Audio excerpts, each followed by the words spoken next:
മറ്റൊരു വാർത്തയിലേക്ക്. മധ്യപ്രദേശിൽ ഓടുന്ന ട്രെയിനിൽ നിന്ന് ചാടിയിറങ്ങിയ 4 പേർ മറ്റൊരു ട്രെയിൻ ഇടിച്ചു മരിച്ചു. ഒട്ടേറെ പേർക്ക് പരിക്കുണ്ട്.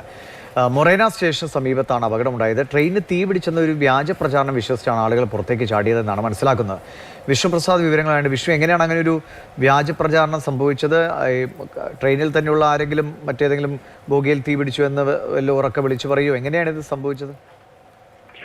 ദിവിഷ്, ഇന്ന് വൈകിട്ട് 4:15 കൂടിയാണ് ഹേത്തംപൂരിനും ധോലാപൂരിനും ഇടയിൽ വെച്ച് കച്ചുറാവ് ഉദയ്പൂർ ഇന്റർസിറ്റി എക്സ്പ്രസ് യാത്രക്കാർ അപായച്ചങ്ങല വലിച്ചതിനെ തുടർന്ന് നിർത്തേണ്ടി വന്നത്. ഈ നിർത്തിയപ്പോൾ ഈ ട്രെയിനിലുണ്ടായിരുന്ന ആരോ ആണ് ഇത്തരത്തിൽ ബോഗിക്ക് തീ പിടിച്ചു എന്ന പ്രചരണം നടത്തിയത്. ഇത് കേട്ടയുടൻ തന്നെ ഈ ട്രെയിനിൽ ഉണ്ടായിരുന്നവർ ട്രെയിനിൽ നിന്ന് ചാടി ഇറങ്ങുകയും അപ്പുറത്തെ ട്രാക്കിലേക്ക് കടക്കാൻ ശ്രമിക്കുകയുമായിരുന്നു. ഈ സമയം ഈ ട്രാക്കിലൂടെ കടന്നു വന്ന ഫിറോസ്പൂർ സിയോണി പത്താൽകോട്ട് എക്സ്പ്രസ് ആണ് അപകടം സൃഷ്ടിച്ചത്. 4 പേർക്ക് ഈ സംഭവ സ്ഥലത്ത് വെച്ച് തന്നെ ജീവൻ നഷ്ടപ്പെട്ടു. നിരവധി പേർക്ക് പരിക്കുണ്ട് എന്ന് തന്നെയാണ് റെയിൽവേ അറിയിച്ചിട്ടുള്ളത്. സംഭവത്തെക്കുറിച്ച് അന്വേഷണം ആരംഭിച്ചിരിക്കുകയാണ്. എങ്ങനെ ഈ ചെയിൻ വലിച്ച ആളെ ഉൾപ്പെടെ കണ്ടെത്താനുള്ള ശ്രമത്തിലാണ് ഇപ്പോൾ പോലീസ് ഉള്ളത്. പ്രദേശത്ത് രക്ഷാപ്രവർത്തനം പൂർത്തിയായിട്ടുണ്ട്. മൃതദേഹങ്ങളെല്ലാം തന്നെ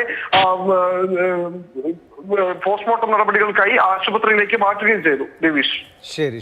വിഷ്ണുപ്രസാദാണ് വിവരങ്ങൾ നൽകിയത്. എന്തായാലും 4 പേർക്ക് ജീവൻ നഷ്ടമായെന്നതാണ്. അപകടം സംഭവിക്കുന്നുവെന്ന വ്യാജ പ്രചാരണത്തിൽ വിശ്വസിച്ച് എടുത്തു ചാടി അവരുടെ ജീവൻ നഷ്ടമായ സ്ഥിതി.